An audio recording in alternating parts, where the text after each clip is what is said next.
ವೀಕ್ಷಕರೇ, 1857ರಲ್ಲಿ ನಡೆದ ಸಿಪಾಯಿ ದಂಗೆಯೇ ಭಾರತದ ಪ್ರಥಮ ಸ್ವಾತಂತ್ರ್ಯ ಸಂಗ್ರಾಮ ಎಂಬ ಪ್ರತೀತಿ ಇದೆ.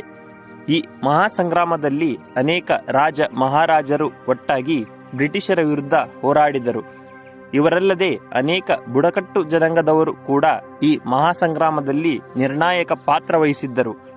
ಅಂಥವರೆಲ್ಲರ ಹೆಸರು ಇತಿಹಾಸದ ಪುಟಗಳಲ್ಲಿ ದಾಖಲಾಗಿಲ್ಲ. ಅವರಲ್ಲಿ ಕೋಲಿ ಬೆಸ್ತ ಸಮುದಾಯದ ವೀರ ದಲಿತ ಮಹಿಳೆ ರಾಣಿ ಜಲ್ಕರಿಬಾಯಿ ದೊಡ್ಡ ಪಾತ್ರ ವಹಿಸಿದವರು.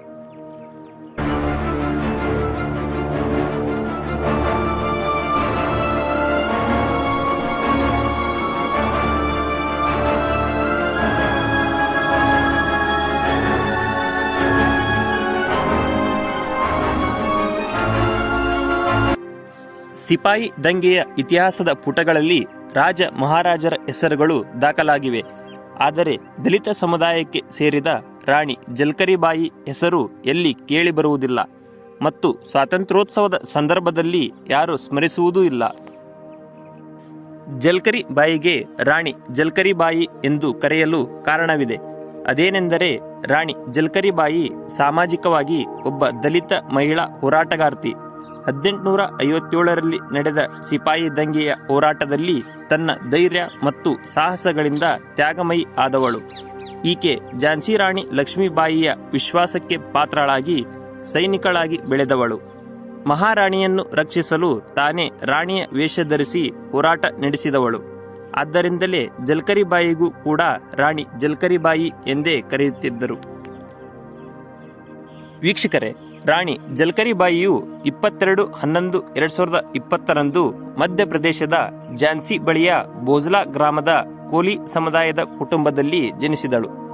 ಇವರ ತಂದೆ ಸದೋಬಾ ಸಿಂಗ್ ಮತ್ತು ತಾಯಿ ಜಮುನಾದೇವಿ. ಅವಳ ತಾಯಿಯ ಮರಣದ ನಂತರ ತಂದೆಯೇ ಬೆಳೆಸಿದರು. ಬುಡಕಟ್ಟು ಜನಾಂಗದವಳಾದ್ದರಿಂದ ಕಾಡಿನಲ್ಲಿ ದನಗಳನ್ನು ಕಾಯಲು ಹೋಗುವುದರಿಂದ ಆತ್ಮರಕ್ಷಣೆಗೆ ಚಿಕ್ಕ ವಯಸ್ಸಿನಲ್ಲಿ ಶಸ್ತ್ರಾಭ್ಯಾಸ, ಕುದುರೆ ಸವಾರಿ ಕಲಿತಿದ್ದಳು. ಚಿರತೆಯೊಂದಿಗೆ ಹೋರಾಡಿ ದನಗಳನ್ನು ರಕ್ಷಿಸಿದ ಇವಳ ಧೈರ್ಯವನ್ನು ಮೆಚ್ಚಿದ ಕೋಲಿ ಸಮುದಾಯದ ಝಾನ್ಸಿ ಪೂರಂ ಎಂಬುವವರು ಜಲ್ಕರಿಯನ್ನು ಮದುವೆಯಾಗಲು ತನ್ನ ತಾಯಿಗೆ ತಿಳಿಸಿದ. ಈತ ಬಿಲ್ಲುಗಾರಿಕೆ, ಕುಸ್ತಿ ಪರಿಣಿತನಾಗಿದ್ದ. 1843ರಲ್ಲಿ ಇವರ ಮದುವೆ ಜರುಗಿತು. ಇವರಿಬ್ಬರು ಬುಂದೇಲಖಂಡ ಜನಪದ ಹಾಡಿನಲ್ಲಿ ಇಂದಿಗೂ ದಂತಕಥೆಯಾಗಿದ್ದಾರೆ. ರಾಣಿ ಜಲ್ಕರಿಬಾಯಿಯ ಧೈರ್ಯ ಸಾಹಸಗಳನ್ನು ಮೆಚ್ಚಿ ಝಾನ್ಸಿ ಮಹಾರಾಣಿ ಲಕ್ಷ್ಮೀಬಾಯಿ ತನ್ನ ಅಂಗರಕ್ಷಣೆಗೆ ನೇಮಿಸಿಕೊಂಡಳು. ಈ ಸಂದರ್ಭದಲ್ಲಿ ಜಲ್ಕರಿಬಾಯಿ ತನ್ನ ಜೀವನವನ್ನೇ ಮಹಾರಾಣಿಯ ರಕ್ಷಣೆಗೆ ಮೀಸಲಿಟ್ಟು ತನ್ನ ವೈಯಕ್ತಿಕ ಜೀವನ ತ್ಯಾಗ ಮಾಡಿದಳು.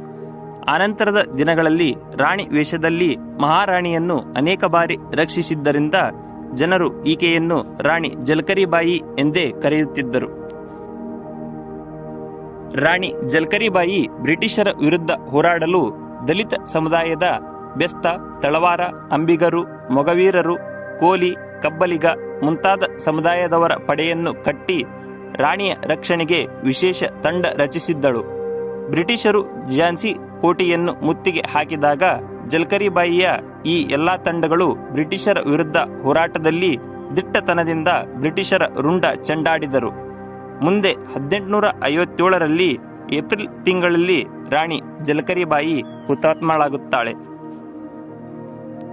ವೀಕ್ಷಕರೇ, ತನ್ನ ಬುಡಕಟ್ಟು ಜನರ ತಂಡ ಕಟ್ಟಿಕೊಂಡು ಕತ್ತಿ ಹಿಡಿದು ಬ್ರಿಟಿಷರ ರುಂಡ ಚೆಂಡಾಡಿದ ಮಹಾವೀರ ವನಿತೆ ಎನಿಸಿಕೊಂಡು ಅಮರಳಾಗಿದ್ದಾಳೆ. ಜಲ್ಕರಿಬಾಯಿಯ ಧೈರ್ಯ, ಸಾಹಸ ಮತ್ತು ಬ್ರಿಟಿಷರ ವಿರುದ್ಧ ನಡೆಸಿದ ಹೋರಾಟದ ಬಗ್ಗೆ ಕರ್ನಾಟಕದ ಈ ಭಾಗದಲ್ಲಿ ಸಾಕಷ್ಟು ಬೆಸ್ತ, ಕೋಲಿ, ಕಬ್ಬಲಿಗ ಸಮುದಾಯದವರಿದ್ದು ತಮ್ಮದೇ ಸಮುದಾಯದ ವೀರ ಮಹಿಳೆಯ ಬಗ್ಗೆ ತಿಳಿದಿಲ್ಲ. ಪ್ರತಿಯೊಂದು ಸ್ವಾತಂತ್ರ್ಯ ಹೋರಾಟದ ಸಂದರ್ಭದಲ್ಲಿ ವೀರವನಿತೆ ರಾಣಿ ಜಲ್ಕರಿಬಾಯಿಯನ್ನು ಸ್ಮರಿಸುವುದು ಅಗತ್ಯ ಎಂದು ತಿಳಿಸಿದ್ದಾರೆ ಶ್ರೀಮತಿ ಅಮರೇಶ್ವರಿ ಬಾಬುರಾವ್ ಚಿಂಚನಸೂರು, ಅಧ್ಯಕ್ಷರು ಗಂಗಾಪರಮೇಶ್ವರಿ ಶಿಕ್ಷಣ ಸಂಸ್ಥೆ ಕಲಬುರಗಿ ಇವರು. ವೀಕ್ಷಕರೇ, ಇದಿಷ್ಟು ಪ್ರಥಮ ಸ್ವಾತಂತ್ರ್ಯ ಸಂಗ್ರಾಮದ ಹುತಾತ್ಮ ವನಿತೆ ಕೋಲಿ ಬೆಸ್ತ ಸಮುದಾಯದ ಕಣ್ಮಣಿ ರಾಣಿ ಜಲ್ಕರಿಬಾಯಿ ಅವರ ಜೀವನ ಚರಿತ್ರೆಯ ಬಗೆಗಿನ ಒಂದಿಷ್ಟು ಮಾಹಿತಿಯಾಗಿದೆ. ಈ ವಿಡಿಯೋ ನಿಮಗೆ ಇಷ್ಟವಾದರೆ ದಯವಿಟ್ಟು ನಮ್ಮ ಚಾನಲ್ ಸಬ್ಸ್ಕ್ರೈಬ್ ಮಾಡಿ ಹಾಗೆಯೇ ಒಂದು ಲೈಕ್ ಮಾಡುವ ಮುಖಾಂತರ ಎಲ್ಲರೊಂದಿಗೂ ಶೇರ್ ಮಾಡಿ.